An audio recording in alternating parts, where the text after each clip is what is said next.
Hi viewers, hi friends. Today I'm going to show you how I'm making pork jerky.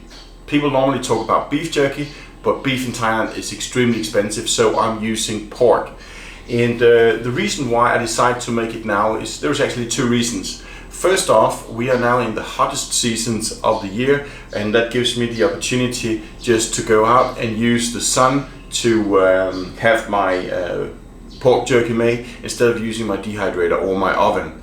And the second thing is that in just about 2 months time, a subscriber, Ronnie, and we're going out on a longer trip. It's probably going to be a kayak trip at about 10 days. We have not yet decided where it's going to be. Maybe it's going to be the continuation of the trip I did last year on the Mae Ping River and down to visit the school that I never got to see. If you haven't seen that video, go check it out.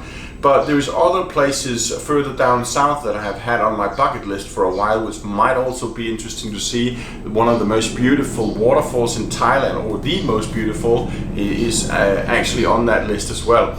But that's a totally different story.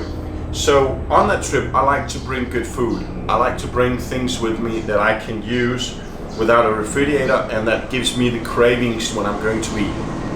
And pork jerky is one of them if it's made the right way, or at least spiced up the right way.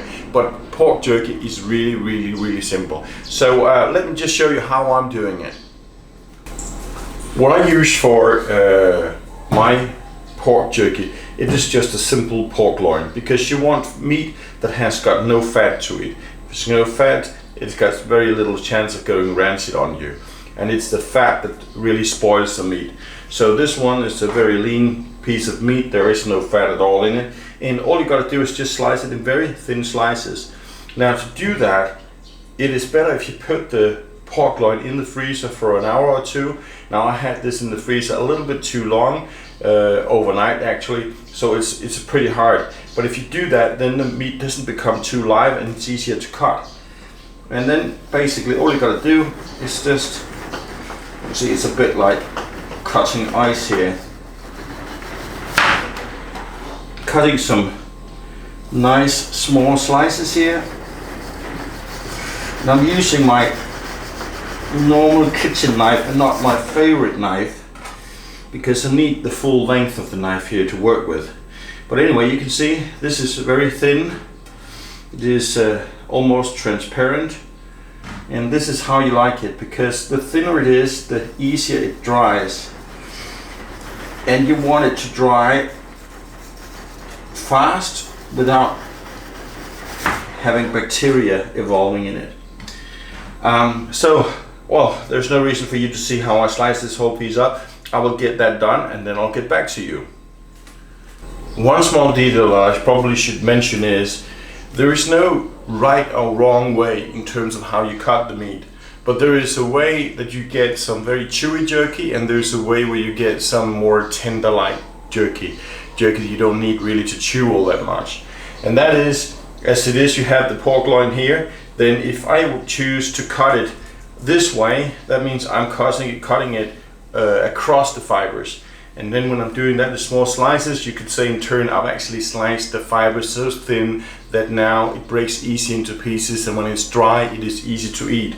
If you, on the other hand, choose to say, well, I like some good long slices of jerky, and you cut it this way, then you cut it along the fibers, and you will have the same good result in terms of the jerky being dried and being good to eat, but you will have jerky that you really need to chew on. So it's a matter of preference really.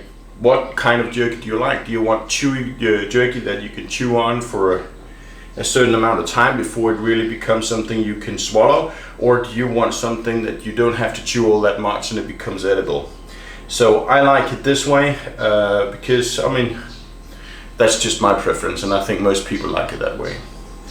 So now I have it all sliced up here. I didn't use the whole pork loin. I used about 750 grams, I suppose. I had 1 kilo in total. But this I think is fine. This is good enough. I also gotta keep in mind how much place do I have for drying it.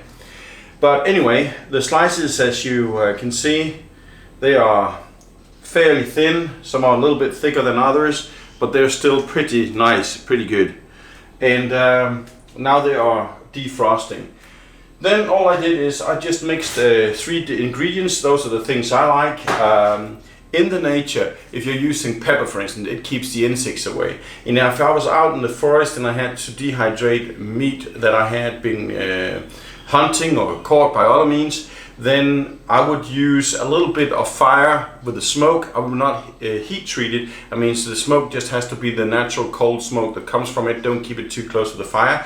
But as it is right now, we are in the hottest season of the year, and with the 40 degrees in the shade and up to more than 60 degrees in the sunlight, I can use the sun just the same. And because I'm at home doing it, I have got a special net that I bought some time ago that I'll try to use. I've never used that before, so I'm looking forward to see how that works and how it holds up with this meat. But it is good for use if you want to dry fruit, if you want to dry fish, if you want to dry meat or whatever you want to sun dry, tomatoes.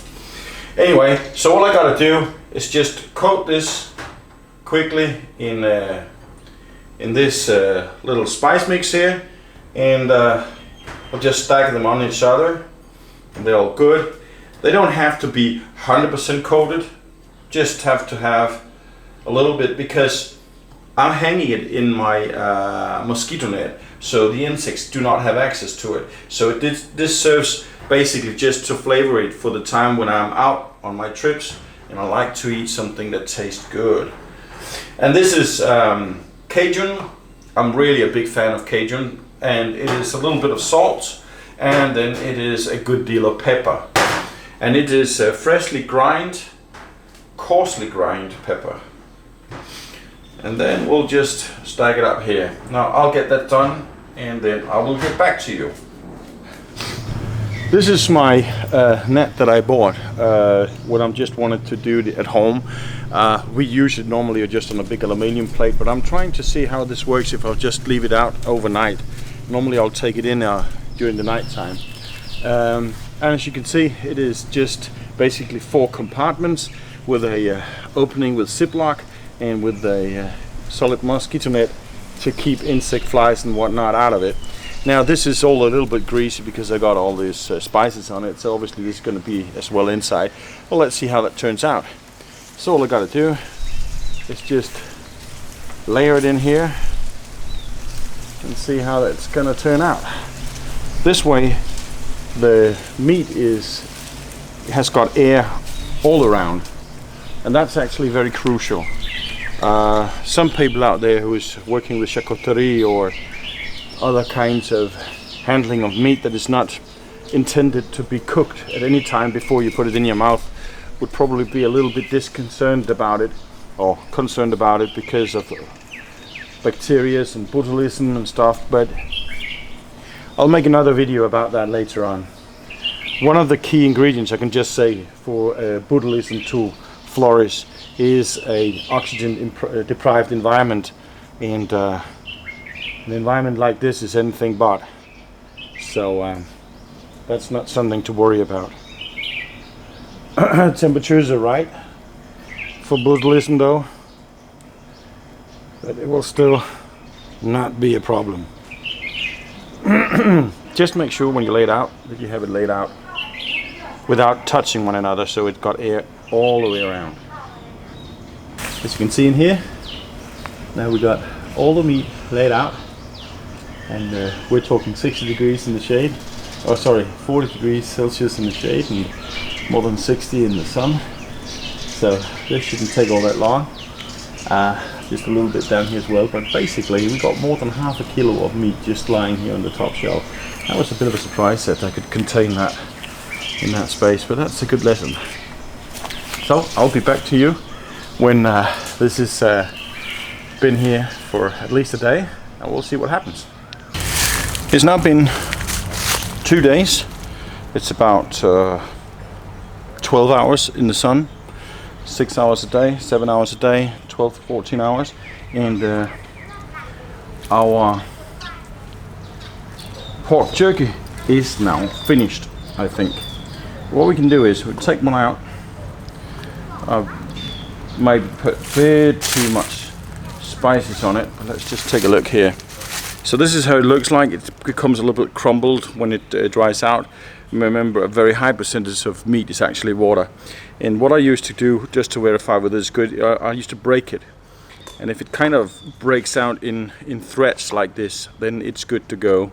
I don't want it to be 100% dried out, but like 90%, 95%. This is very dry.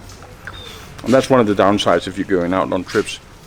You have to make sure you have got a lot of water with you when you're doing it, but this is really, really tasty. Good source of protein. You can bring it along in a small plastic bag. You don't need to worry about it going bad on you when it's been dried properly. But let me just gather this in a plate and you can see how much it adds up to compared to what we had to begin with. So, there you have it, guys. Pork jerky. And one of the advantages, apart from that you can have your food with you, you can have your meat with you without being worried it going bad on you, is also the weight issue. Now, there were 700 grams of meat here that I hydrated with the sun, and I'm ending up with 200 grams of meat. So I've got 200 grams of meat right here, which was 700 grams to start out with. So half a kilo is gone just by hydrating it. Now, I did the mistake that most of this has just been spiced too much. I got to be honest with that. So this was probably something that I would use in a stew. I would put together with some baked beans and other things so that I can flavor that and have my meat hydrated while it is cooking with it. So this is the way I would be using this particular batch of pork.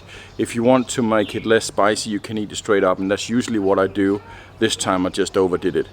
But still really, really delicious, absolutely. So yeah, this is going to be brought on the trip that we're going to take in a couple of months. So until next time, stay curious.